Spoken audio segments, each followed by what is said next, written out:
Okay, so good morning sa mga BTL Ed HE3A and good afternoon naman sa mga BTL Ed HE3B. So today ang ating lesson um,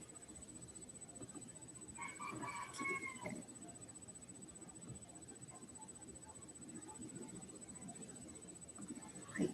So today ang ating lesson is lesson 2 na. Lesson 2, how to dress according to your body type. So tapos na tayo dun sa lesson 1 na how to look expensive. So ito na yung ating lesson 2. So in these pictures, makikita nyo na they have different body types, pero all of them are beautiful and confident. So wala naman ng standard talaga sa beauty, tao lang ang gumawa ng standard, no? Ginawa natin yung standard na dapat may curves, dapat complex skin, tapos maputi, ganyan, perfect set of teeth. Pero wala naman talaga dapat standard ang beauty kasi nga, sabi, we have individual differences, right? So, ang ibig sabihin nun, hindi tayo pare-pareho. Eh, bakit pinagpapare-pareho pa rin natin yung standard ng beauty? Kasi nga, di ba, we have the individual differences. So, magkakaiba talaga tayo. Pati sa skin tone, pati sa kulay ng mata, sa shape ng lips, basta lahat. So, ayan, makikita nga natin sa pictures na kahit na magkakaiba sila ng body type, masaya sila, confident sila.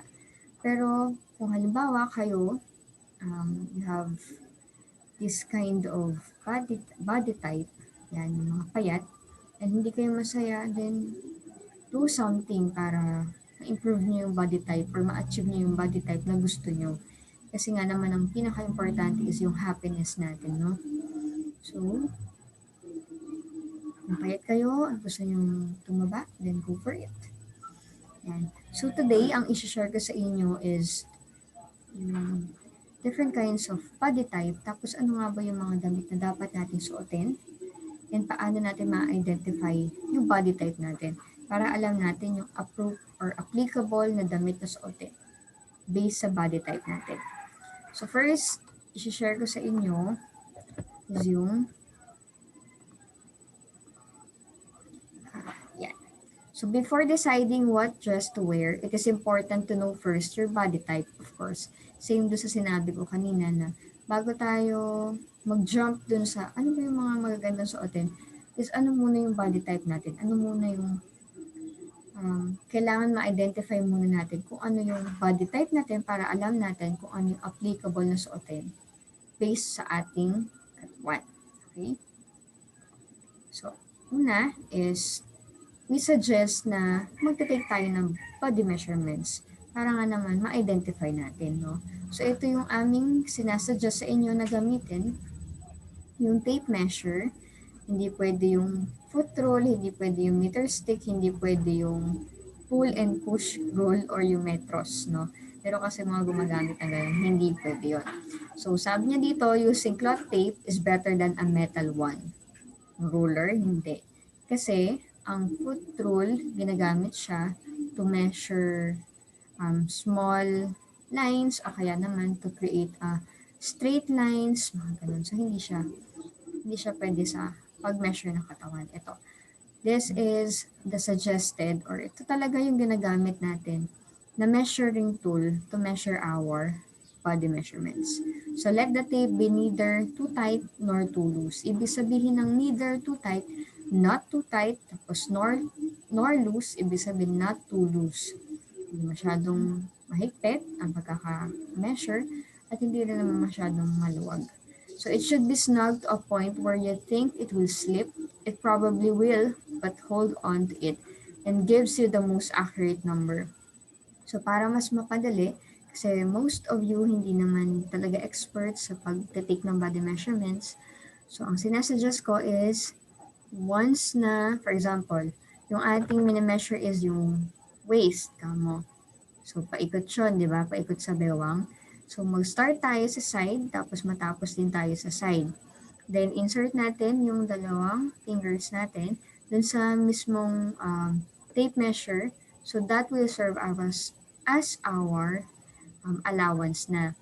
Kasi yung iba, ginagawa nila, tinitig nila yung body measurement, sabi, ay, add ako ng 2 inches para may allowance. Possible na masyadong loose na yung yung measurement nun. So, ang suggestion namin is 2 fingers yung ating allowance. Okay? Later on, mas ma-explain ko siya.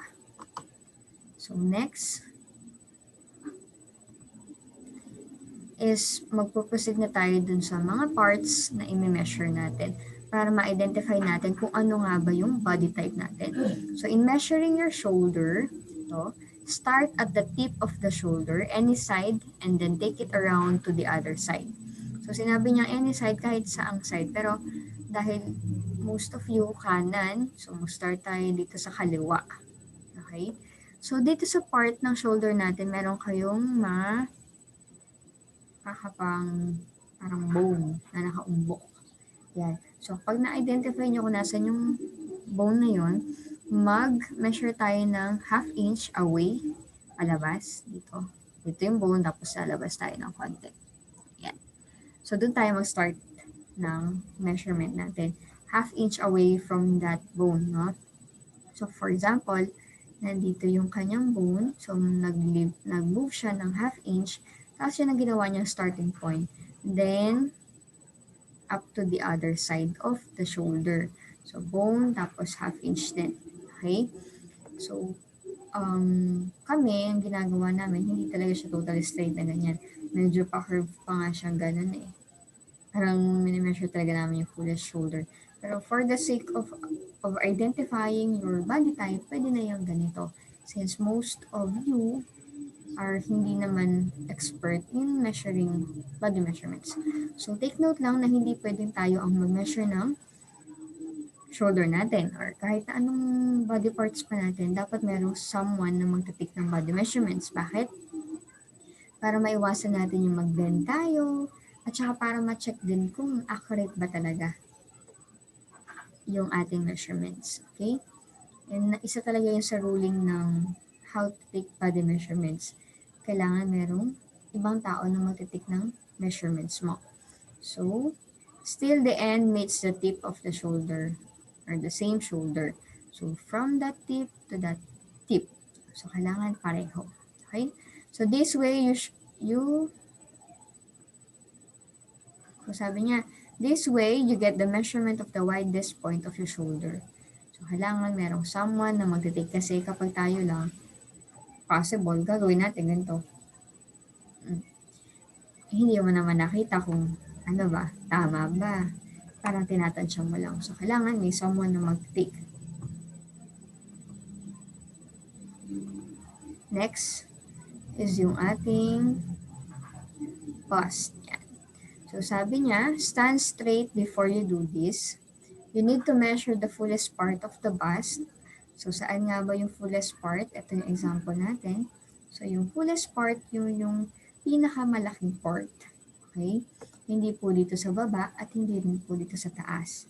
Doon sa mismong gitna. Pero pag nagtitake tayo ng circumferential measurements, dito tayo nag-start sa side. Okay? Hindi po tayo mag-start doon sa pinakaharap kasi maiilang yung tao na sinusukatan natin. Yan. So, kung magpapasuka tayo, wag din tayo din may ilang tayo. So, sa side po siya. Okay? So, kailangan fullest part of the bust. Start by placing one end of the tape at the fullest part. So, sa side na lang natin. Then, wrap it around from under your shoulder to bring it back to where you started. So, paikot daw. Paikot. Alam na rin naman natin kung saan yung bust natin, di ba? O yung breast natin. So, paikot doon. Yan. You now have your bust size. Don't let the tape squeeze your bust or breast. Sabihin, yung tape measure natin, huwag masyadong mahigpit. Okay, yung example ko nga kanina na 2 fingers yung allowance natin. It should stick to your chest end to end. So, So, dapat parallel. Parallel siya sa ating floor. Ibig sabihin, straight siya. Hindi po siya pa-diagonal, hindi po siya pataas. Straight siya. Yan, paikot. Pinakita niya. Ito yung itsura sa back, ito yung itsura sa harap, ito yung itsura sa side. Okay? Next, in measuring our waist. So, kanina, measure natin shoulder, yung bust natin, ngayon naman yung waist. So, do not slouch your stomach or pull in it or pull it in. Ibig sabihin yung huminga kayo ng malalim kasi ayaw niyang makita na malaki yung waist natin. Pero hindi naman yun yung goal natin is yung para malaman kung maliit or malaki ba. Ang goal natin is ma-identify natin yung body type natin. So, huminga tayo yung natural na ilabas natin yung natural nating pewang or yung waist natin. So, just stand straight as you can. Huwag po tayo mag-slouch. Diretso lang. Okay? Then have someone na mag-measure nung waist natin. Stand at or start at the slimmest part of your waist above your belly bottom. Ibig sabihin, yung pinakamaliit na part na ating torso. Pag torso, yung middle part ng ating upper and lower body, no? Yung pinakamaliit na part ng ating torso. Then, sabi niya dito, and slimmest part of your waist above the belly bottom, ibig sabihin chan, diba? Above ng chan daw natin. And below the rib cage. Yan. So, below naman dun sa ribs natin. Of course, pag umabot na dun yung waist mo, hindi na yung waist, ribs na yun, di ba? This is your natural waist, or natural waistline. Then wrap the tape around your stomach and bring it back where you first start. So, again, pag circumferential, sa side tayo, paikot, matatapos tayo mag-start sa side.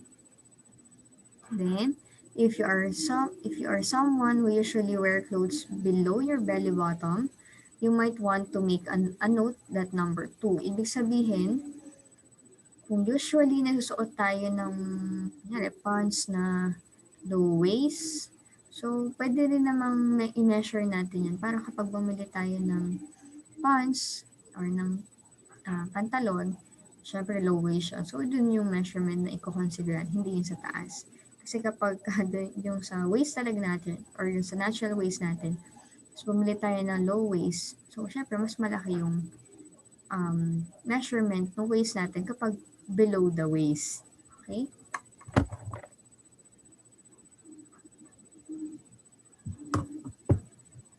So, next, ang ating hips naman. So, you need to measure the circumference of the fullest part of your buttocks to get the measure of your hips. Yan. So, saan nga ba yung buttocks? Yung puwet natin. Yan. So, ang hips, merong upper hip, meron tayong lower hip, ganyan. So, yung lower hip natin yung fullest part ng ating buttocks. So, ito yung kukunin natin yung sa part na yung sa puwet. Yan. So, kailangan straight din siya or parallel sa ating floor. Yan. So, sa side tayo mag-start ulit at matatapos. Yan. Bring it back to the starting point. Ikot lang yon. Okay? So, 2 fingers ang ating allowance. Palagi kapag circumferential measurements. So, next is yung ating 5 different body types. I-ano ko na siya. I-explain ko na siya. So, ito, yung pinakita na example. Yan. Okay? So, una is yung apple shape or apple body shape. So, what is an apple body shape? You will fall under this apple shape figure when you have a heavier upper body in comparison to your lower part of the body. So, ang ibig sabihin, mas mabigat, parang mas malaki yung ating upper part compared dun sa ating lower part. Mayroon kayong makikita at makikitang body type na ganito. So, ito yung description niya. People with this body type usually have a broad shoulders, bigger bust line, and that's why it feels like the weight gathers around the midrib. Ibig sabihin, possible mas malaki yung shoulder niya, malaki din yung bust niya, tapos medyo may chan siya. Medyo malaki yung chan niya, Tapos yung hips niya maliit, pati yung legs niya. Yan yung itsura ng apple body shape. Ito yung example natin. Yan. So, ito yung sa lalaki, ito yung sa babae. Usually, yan, malalaki ang tiyan. Diba? Wait lang.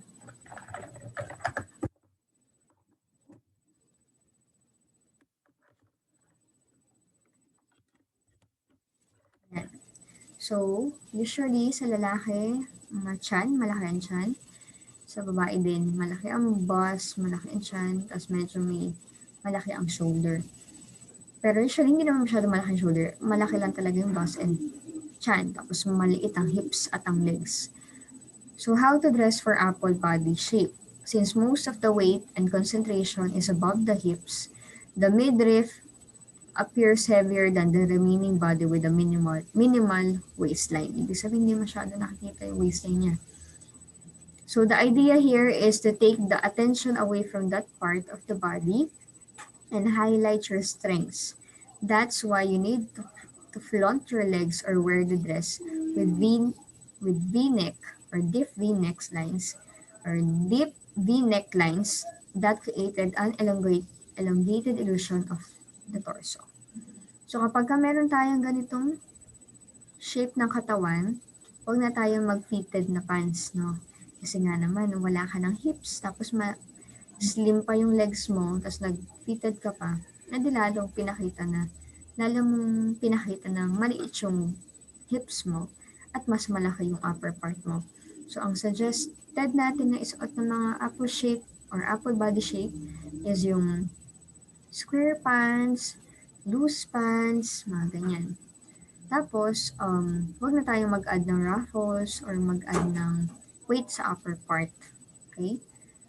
Tapos, pwede rin daw yung malalim yung neckline.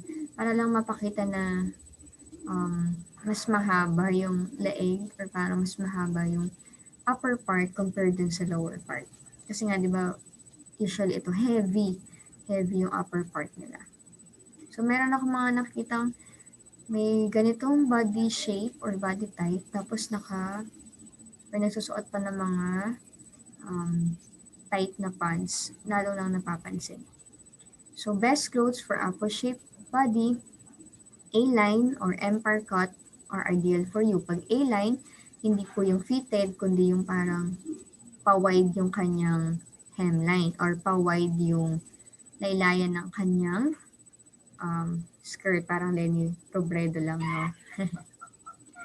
So, yun, ako na lang tumatawag isa sa aking jokes. Wear printed dresses or pattern jackets. Ibig sabihin, yun, yung mga printed na damit, di ba?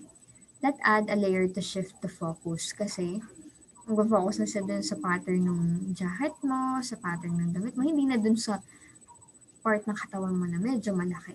Okay? So monochrome looks, dark colors, full or 3/4 sleeves dresses, and flow tops will help you. You could also wear flare bottoms, palazzos, etc. to create a balance. So, sinabi or napag-usapan na natin kahapon na usually kapag bilugan tayo or chubby tayo, huwag na tayo magsuot ng mga tight na damit. Kasi parang hindi kayo makahingi. Parang, alam mo yun, parang pinapakita talaga natin na tinatago natin yung, yung fats natin na parang hindi na din siya effective kasi, di ba, parang apaka-init ng dating gano'n. So, para fresh naman yung dating ng looks mo, huwag na tayo magsuot ng gano'n. So, also, since your shoulder are broad, you might already have a bigger bust line. Ensure you wear the right bra. So, kapag ganyan, yun, ang pinaka-applicable talaga na gawin natin is yung susuot tayo ng mga damit na sukat sa atin or yung sakto sa atin. Meron ako mga nakita na ayun, may mga bigger bust line tapos yung mga bra na sinusuot nila, yung foam ng bra, maliit, halata. Tapos nasuot pa siya ng tight na t-shirt or mahigpit na damit, lalong nakita, di ba? Nakikita mo yung bra niya tapos parang mas maliit. So, maling-mali yun. Huwag natin gagawin kasi lalo lang natin napapakita yung ating or yung part ng katawan natin na malaki. So, yan. Magsuot tayo ng mga loose na damit.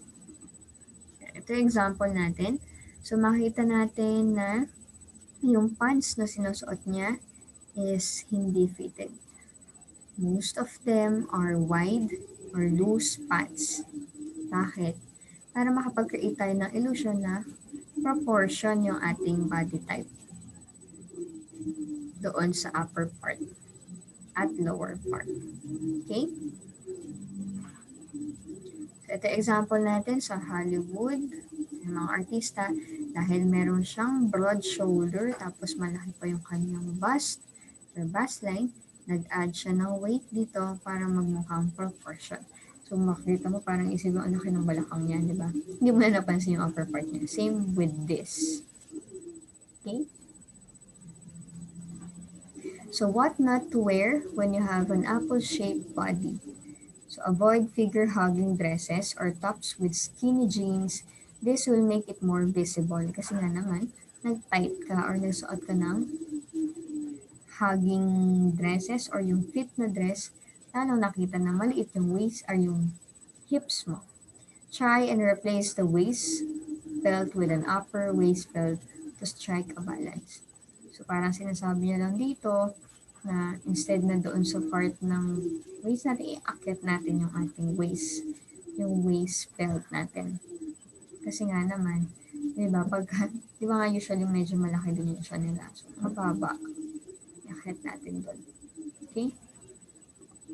Next is ang ating hourglass body shape. So when you know when you're an hourglass body shape, and so will the others, this body type is the most balanced of all, with a proportionate top and bottom part of the body with a well-defined waistline. So kapag may hourglass body shape ka, ang iyong bust line at hip line mas malaki compare sa waistline mo. Di ba yung sa mga model, sabi nila, kanilang body, kanilang body measurements is 35, 24, 35, sabi niya. So, proportion kasi malaki, maliit, malaki. Diba? Hindi yung malaki ito, malaki yon, malaki din ito. So, proportion siya. So, when you look for dresses, choose the ones that do just that for you. It is a body to die for, so flaunt it and in the right way. So, ibig sabihin, kapag ganito ang ating body shape, no need to wear loose pants, loose shirt, yung exact na lang sa ating body measurements. Bakit? Para maipakita natin yung ating shape. Diba? So, sabi niya nga dito, pero in the right way, wag naman vulgar, or wag naman natin ipakita yung, or wag naman tayo magpakita ng maraming skin pa rin. Okay? So, ipakita lang natin yung curves natin. Kasi nga naman, this is the ideal body type. So, wag natin siyang itago. So, ito example natin, how to dress for an hourglass body shape. Yan, nakita natin na, ayun o, pinakita niya yung kanyang waist, tapos yung kanyang hips, pati yung kanyang bust. Makikita mo yung shape talaga ng kanyang katawan. Pero hindi siya pangit tignan. Diba? Elegante pa rin. So, since you have a well-balanced figure, your dresses should do the same as well. Balance. The dress should sit well at the right curves and follow the outline of these curves. Right. So make the most of it because not everybody has this. Ibig sabihin, enjoy natin yung ganitong body type natin or body shape. Next, best clothes for hourglass shaped body. Dress that cinched at the waist will be your best fit. V or plunge V and sweetheart necklines help you flaunt your upper body. Kapag V, kapag sweetheart, yung pa-heart na shape na gano'n. Okay? So, To flaunt your waistline, go with a belt at your natural waistline or below the belly button. Either way, either way, it only looks great, sabi niya. So, basta ipakita natin yung ating waistline. A-line dresses or similar cuts take care of working on the lower part of the body, and needless to say, body-hugging dresses are your thing because why not, sabi niya. So, body-hugging dresses yung fit sa atin, hindi naman yung kailangang super fit, basta yung susundan lang niya yung body shape mo o yung shape ng katawan mo kasi nga naman may curves ka. So, why not ipagmalaki natin siya? Pero, you have to wear clothes pa rin na elegante, okay, and conservative or classy, parang ganon. Para naman, hindi naman mukhang cheap yung dating ng ating damit. Okay? Ito, example natin. Ayan. Ayan si Beyonce. Body hugging. Pero napaka-conservative kasi long sleeve, di ba? So, ayan. Next. So, what not to wear when you have an hourglass shape body type? So, ito, nakita natin na loose sa taas, loose pa dito sa baba. So, sabi niya, almost anything looks great on this body type, yung hourglass, but pairing it with loose tops or bottoms might kill the look. What is the point otherwise? So, kumbaga, hindi na nakita yung shape ng kanyang katawan. Parang ang dating, payat siya. 'Di ba? Hindi mo makita yung shape ng katawan niya. So, do not wear loose pants, tapos do not wear loose top. Dapat yung mapapakita natin yung curves natin kahit hindi naman sobrang tight. Okay? Next, what is pear body shape? So the pear-shaped body is all in the lower part of your body. Your butt and thighs are visually bigger than your upper body. So usually, or most of the, or hindi naman most, talagang, ang mga pear body shape is malaki ang hips. Malaki din ang thighs. Meron kayong makikita ganito, yung mabalakhang, tapos hindi masyadong malaki yung kanilang bust, tsaka yung shoulder.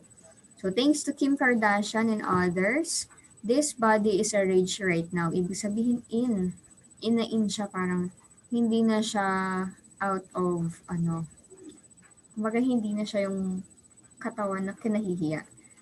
Parang, ito na yung katawan na gustong-gusto ma-achieve ng iba. Kasi nga naman, si Kim Kardashian, pinauso niya yan. Kaso si Kim kasi, more on surgery siya. Hindi talaga niya to natural body type. Pinalaki niya lang yung, or pinadagdagan niya yung kanyang hips, tapos nagpadagdag din siya ng bust. Pero mas malaki pa rin yung hips niya compare sa bust niya. So, you're lucky if you have naturally got a figure like this or achieve this with workouts. This is the best pants for pear-shaped petits. So, kapag payat ka daw, at least man lang, medyo mahips ka. Pwede na yun. So, thanks to Kim Kardashian kasi na-in siya. Diba? Kaso, through surgery nga lang. Next, how to dress for pear body shape. The advantage of this body type is that you can create an illusion of an hourglass figure if styled correctly. Your shoulders are narrow and hips are wide. All you have to do is to strike a balance or wear outfits that enhance your lower body. Either way works well. So sabi niya, medyo stylean lang natin yung ating damit at nakakapag-create na tayo ng hourglass. Bakit? Kasi madali namang maglagay ng illusion na parang medyo malalaki natin yung upper part mo. Yung mga ruffles, yung mga pleats, parang ganon sa damit. So, best clothes for pear-shaped body, wide leg pants, A-line skirts, or dresses with pattern or ruffle tops that add definition to the upper body to look great. Skinny jeans with loose tops help create an hourglass illusion. Crop tops, sweetheart, V or diff V, scoop or boot boot necks will balance your bottom out. So, ang gagawin natin, mag-create lang tayo ng illusion na parang proportion yung upper sa lower. Pero in reality, mas malaki talaga yung hips natin. Okay? So, yun ang gagawin natin. Next, ito yung example natin. So, ito, yan. In-apply niya yung sa V, yung tip V-neck. Tapos nag-add din siya ng patterns. Diba? Ito, hindi na rin naman siya masyado nag-ruffles. And ano lang siya, parang circular. Yan. So, ito si Kim Kardashian. Okay? So, si Kim, nag-tight siya. Kasi talagang gusto niya talaga yung ganitong body type. Nagpa-surgery nga siya, di ba? So, bakit nga naman niya itatago? Bakit pa niya i-correct? Eh, yun talaga yung body type na gusto niya. So, what not to wear when you have a pear-shaped body? Avoid skin-fitting tops and loose bottoms unless you prefer the look. So, sabi niya, ito, avoid natin yung mga tight na damit. Kaso si Kim, ito nga yung look na gusto niya. Pinauso niya tong ganitong katawan, yung pear-shaped body type. So, bakit niya itatago? So, if you prefer the look, then wear fitting tops and yung maghahag dun sa body shape. So, this is the end of lesson 2, part 1. Later on, mag-upload din ako para dun sa part 2 naman. Okay? So, that's the end of our presentation for Tuesday.